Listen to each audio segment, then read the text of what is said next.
I love the fact that Elon Musk is prepared to say, I met him in France earlier this year, and hearing him talk about why we need to colonize Mars, how we would colonize Mars, how we would get to Mars if we colonize it, was absolutely riveting. And you've got to have an amazing big picture brain. We've got to have an amazing brain, full stop, but you've got to have an amazing big picture brain to think the way that he does. And if he's right next to Trump in this administration, I'm all for it. That's my situation too. And I feel the same way about RFK. I mean, he's also a preposterous person. He's bigger than life. He's full of remarkable and crazy ideas. And I'm fascinated to see what he might put in place. And I would say the same thing about Ramaswamy. Ramaswamy's establishment of the Strive Fund was brilliant and daring. And we have brilliant and daring people in government. And that doesn't ever happen. And God only knows. I don't even know if it's a good thing under normal circumstances, because I think under normal circumstances, you want competent administrators running your nation. But we're not in normal times, far from it. And so I'm, like I said, strapped in, waiting exactly as you pointed out, waiting for the adventure of this administration. Yeah, and everyone's sitting there thinking, oh my God, what's going to happen next? Yeah, good. We should be thinking that, because we should be thinking out of the box, because conventional thinking hasn't got us very far. I'm always mindful of one of my favorite quotes in sport was Wayne Gretzky, a fellow Canadian, of course, the greatest ice hockey player that's ever lived. And his quote was simple: you'll miss 100% of the shots you never take. Right? I mean, simple as that. Right. I mean, that really is, to me, that's the difference in life between a certain type of person and another, is that certain people in life, they just take the shots and they don't mind failure. Elon Musk is going to see a lot of his rockets plummet into the ocean until he gets it right.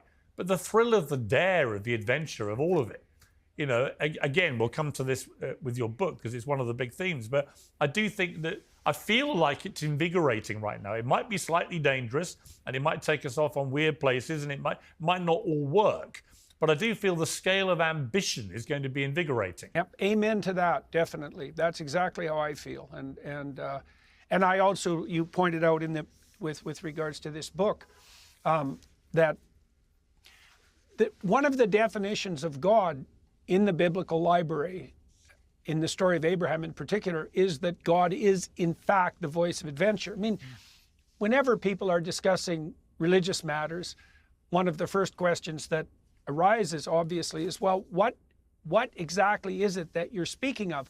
What's your conceptualization of God? What constitutes the divine? And you could say the divine is the pinnacle of ambition or the foundation of reality. Those are both good ways of looking at it. And one of the answers in the biblical text is that God is the call to adventure. And that's definitely the case in the story of Abraham.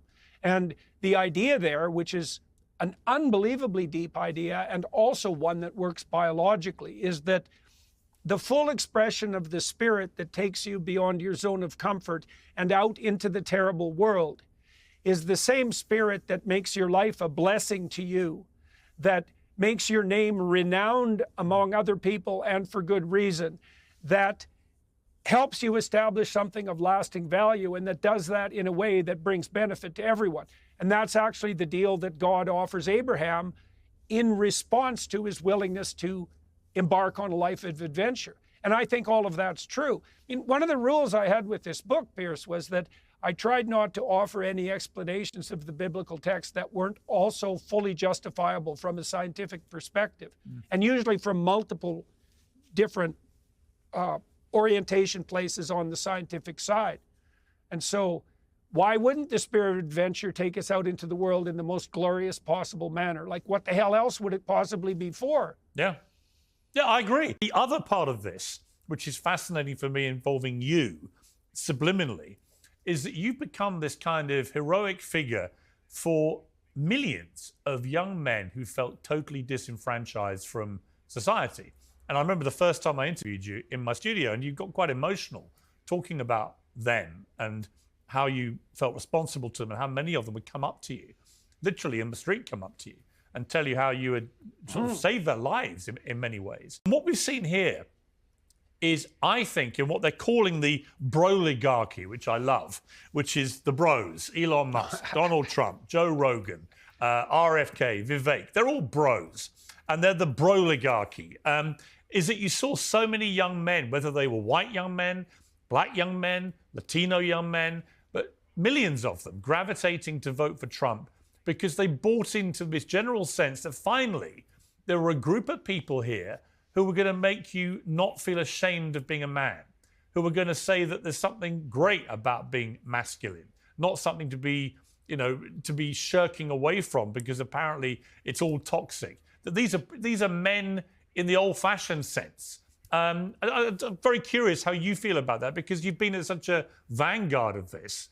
How do you feel about the broligarchy and the impact it clearly had? I mean, may well have won Trump the election. Well, I don't think that the care that I've taken, let's say, with regards to young men is any different in its essence than the care I take with my son. I like my son. I want the best for him. I think he's great. I encourage him all the time. I like to see him move beyond his zone of comfort out into the world. And then I have all these young men who have been listening to what I've been saying, who are doing the same thing. And it's the best possible thing. I mean, I had a show last night in Westbury in New York, and afterwards I usually meet somewhere between 60 and 100 people, and many of them are young men, and they come to the show very dressed up, They often buy suits to come to the show, and they're like standing up, and their shoulders are back, and they're looking distinguished, and they've got ambition, and they're thrilled to death because they're doing something worthwhile, and, they shake my hand and they say, thanks for the help, and yeah, it's that's powerful. great. It's powerful. It's great. Yeah, it's great, man. It's great. Yes, and I remember the first time I interviewed you, my sons wanted to come and watch that interview. First time. They wanted to be in the room with you because you had had that impact on them. And that I found remarkable too, that you have this real visceral impact on young men who've been really in the last 10 years floundering for their identity and what is acceptable and not acceptable, and what it means to be a man, what it means to be masculine. Yeah, well, I had a good father, Pearson. My father, he died recently. He died about 3 weeks ago, and he was a very tough man, very.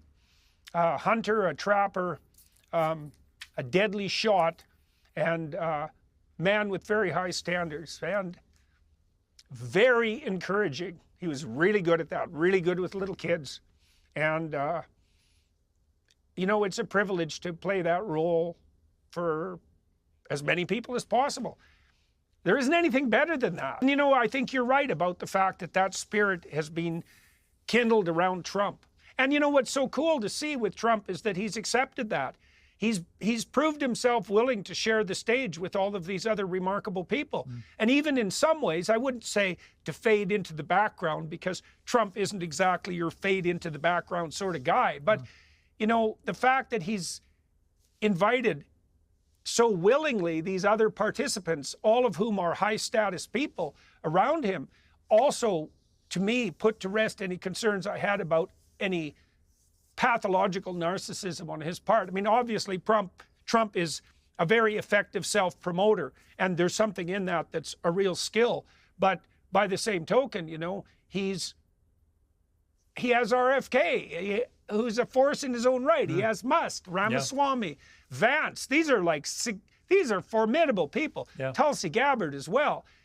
That's not the sort of person you surround yourself with if you're a toxic narcissist. Those are the people you surround yourself with if you're out on a quest.